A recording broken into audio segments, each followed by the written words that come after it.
আলহামদুলিল্লাহি ওয়াসসালাতুলি আহলিহা আম্মা বাদ।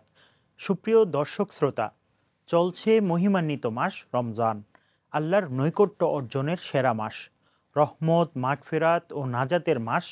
এই রমজানে সময়ের বিশেষ আয়োজন হৃদয় রমজানে আপনাদেরকে স্বাগত জানাচ্ছি। আমি মুফতি আবদুল্লাহ তামিম। রমজান মাস জুড়ে প্রতিদিন ক্ষমা প্রার্থনার গুরুত্বপূর্ণ সময় ভোর রাতে আপনাদের সামনে হাজির হব।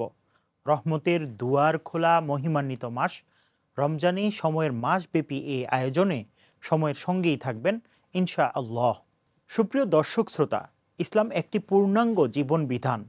আমাদের সৃষ্টিকর্তা মহান আল্লাহ আমাদের কোনটি ভালো এবং কোনটি খারাপ এই বিষয়ে ভালো জানেন। তাই আল্লাহর দেয়া বিধানই আমাদের জন্য সবচেয়ে বেশি উপকার বয়ে আনবে পৃথিবীতে। মহান আল্লাহ আমাদেরকে ভালো কাজের নির্দেশ দিয়েছেন, কল্যাণের পথে চলতে হুকুম করেছেন। পবিত্র কোরআনে আল্লাহ তাআলা বলেন, তোমরাই শ্রেষ্ঠ জাতি, মানবজাতির কল্যাণের জন্যই তোমাদের উদ্ভব ঘটানো হয়েছে। তোমরা ভালো কাজের নির্দেশ দিবে এবং মন্দ কাজে বাধা দেবে। প্রিয় দর্শক শ্রোতা, পৃথিবীতে কল্যাণের পথে চলতে হলে পরোপকারের মানসিকতা সবার আগে তৈরি করতে হবে। পরোপকার একটি মহৎ গুণ। হযরত মুহাম্মদ সাল্লাল্লাহু আলাইহি ওয়াসাল্লাম আমাদেরকে পরোপকার শিক্ষা দিয়েছেন। আল্লাহ তাআলা মানুষকে পৃথিবীতে যেসব উদ্দেশ্য নিয়ে প্রেরণ করেছেন তার মধ্যে অন্যতম একটি হলো পরোপকার ও অন্যের কল্যাণ কামনা। রাসূলুল্লাহ সাল্লাল্লাহু আলাইহি ওয়াসাল্লাম বিভিন্ন হাদিসে পরোপকারের প্রতি উদ্বুদ্ধ করেছেন। পরোপকার সম্পর্কে রাসূল সাল্লাল্লাহু আলাইহি ওয়াসাল্লাম বলেছেন, তোমরা পৃথিবীবাসীর প্রতি সদয় হও, তাহলে আসমানের মালিক আল্লাহ তাআলা তোমাদের প্রতি সদয় হবেন। অপর হাদিসে মহানবী সাল্লাল্লাহু আলাইহি ওয়াসাল্লাম বলেছেন, পৃথিবীর সব সৃষ্টি আল্লাহর পরিবার, তাই পরোপকারের চেতনায় কোনো শ্রেণীভেদ নেই। বড় ছোট, ধনী গরিব, আত্মীয় অনাত্মীয়, স্বজাতীয় বিজাতীয়, মুসলিম অমুসলিম, এইসব ব্যবধানের ঊর্ধ্বে ওঠে ইসলামের শান্তি সৌহার্দ্যের সমাজ ব্যবস্থা প্রতিষ্ঠার কথা বলে। রাসূলুল্লাহ সাল্লাল্লাহু আলাইহি ওয়াসাল্লাম বলেন, মুমিন মিলেমিশে থাকে, তার মধ্যে ভালো কিছু নেই যে মিলেমিশে থাকতে পারে না। যে ব্যক্তি মানুষের বেশি উপকার করে সেই শ্রেষ্ঠ মানুষ। কারো অভাব দূর করলে আল্লাহ স্বাচ্ছন্দ্য দান করেন। আরেক হাদিসে রাসূলুল্লাহ সাল্লাল্লাহু আলাইহি ওয়াসাল্লাম ইরশাদ করেছেন, যে ব্যক্তি কোনো মুমিনের দুনিয়াবী সমস্যাগুলোর একটি সমাধান করে দেয়, আল্লাহ তাআলা তার আখিরাতের সংকটগুলোর একটি মোচন করবেন। যে ব্যক্তি কোনো অভাবগ্রস্তের অভাব মোচন করে, আল্লাহ তাআলা তাকে দুনিয়া ও আখিরাতে স্বাচ্ছন্দ্য দান করবেন। যে ব্যক্তি কোনো মুসলিমের দোষ গুণ গোপন করবে, আল্লাহ তাআলা দুনিয়া ও আখিরাতে তার দোষ গুণ গোপন করবেন। সুপ্রিয় দর্শক শ্রোতা, আল্লাহ বান্দার সাহায্যেই থাকেন যতক্ষণ বান্দা তার ভাইয়ের সাহায্যে নিয়োজিত থাকে। পরোপকারের জন্য সাহাবীরা একে অপরের সঙ্গে প্রতিযোগিতা করতেন।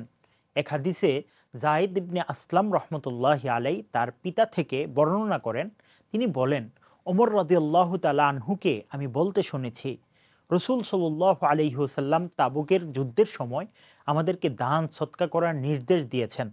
সৌভাগ্যক্রমে ওই সময় আমার সম্পদও ছিল।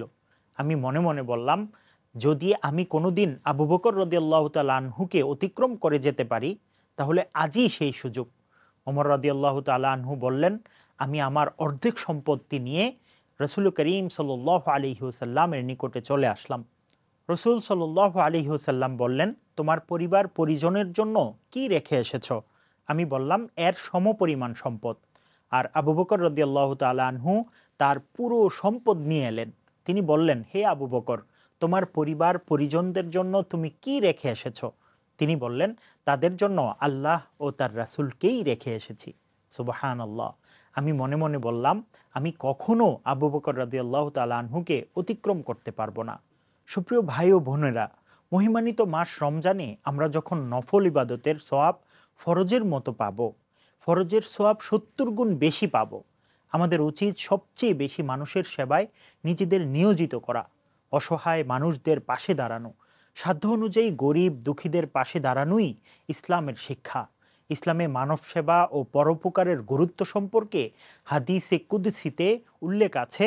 রাসূল করিম সাল্লাল্লাহু আলাইহি ওয়াসাল্লাম ইরশাদ করেন, কিয়ামতের দিন নিশ্চয়ই আল্লাহ তাআলা বলবেন, হে আদম সন্তান, আমি অসুস্থ হয়েছিলাম, কিন্তু তুমি আমার সেবা করনি।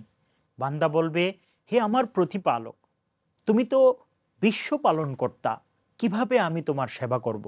তিনি বলবেন, তুমি কি জানতে না যে আমার অমুক বান্দা অসুস্থ হয়েছিল, অথচ তাকে তুমি দেখতে যাওনি? তুমি কি জানো না, যদি তুমি তার সেবা করতে, তবে তুমি তার কাছেই আমাকে পেতে?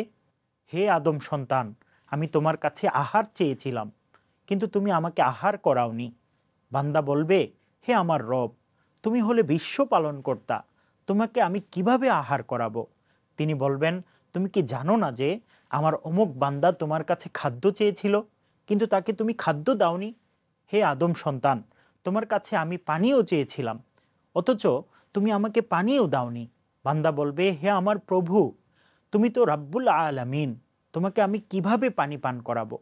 তিনি বলবেন, তোমার কাছে আমার অমুক বান্দা পানি চেয়েছিল, কিন্তু তাকে তুমি পানি পান করাওনি। তাকে যদি তুমি পানি পান করাতে, নিশ্চয় আজ তা তুমি পেয়ে যেতে। এজন্য অনাথ, অসহায় ও দারিদ্র্যপীড়িত অনাহারীদের কষ্টে সমবেতি হতে আল্লাহ তাআলা রমজান মাসে রোজা ফরজ করেছেন। নিঃস্ব ও অভাবীর অভাব মোচনে জাকাত ফরজ ও সদকাতুল ফিতর ওয়াজিব করেছেন। দান, সদকা ও অন্যের জন্য খরচে উদ্বুদ্ধ করেছেন। বেশ কিছু আয়াতও নাজিল হয়েছে এই বিষয়ে। আল্লাহ রাব্বুল আলামিন সূরা আল হাদিদের 11 নম্বর আয়াতে আল্লাহ রাব্বুল আলামিন বলেন, কে আছে যে আল্লাহকে উত্তম ঋণ কর্জে হাসানা দেবে? তাহলে তিনি তার জন্য একে বর্ধিত করে দেবেন। তার জন্য সম্মানজনক প্রতিদানও রয়েছে। সূরা আল বাকারার 262 নম্বর আয়াতে আল্লাহ বলেন, যারা আল্লাহর পথে নিজেদের ধন সম্পদ ব্যয় করে তবে দানের কথা প্রচার করে না, আর যাকে দান করেছে তাকে কষ্টও দেয় না, এর প্রতিদান তাদের প্রতিপালকের কাছে আছে। পরকালে তাদের কোনো ভয় থাকবে না, আর তারা চিন্তিতও হবে না। আল্লাহ রাব্বুল আলামিন আমাদেরকে রমজান মাসে অসহায়দের পাশে দাঁড়ানোর তৌফিক দান করুন, আমিন।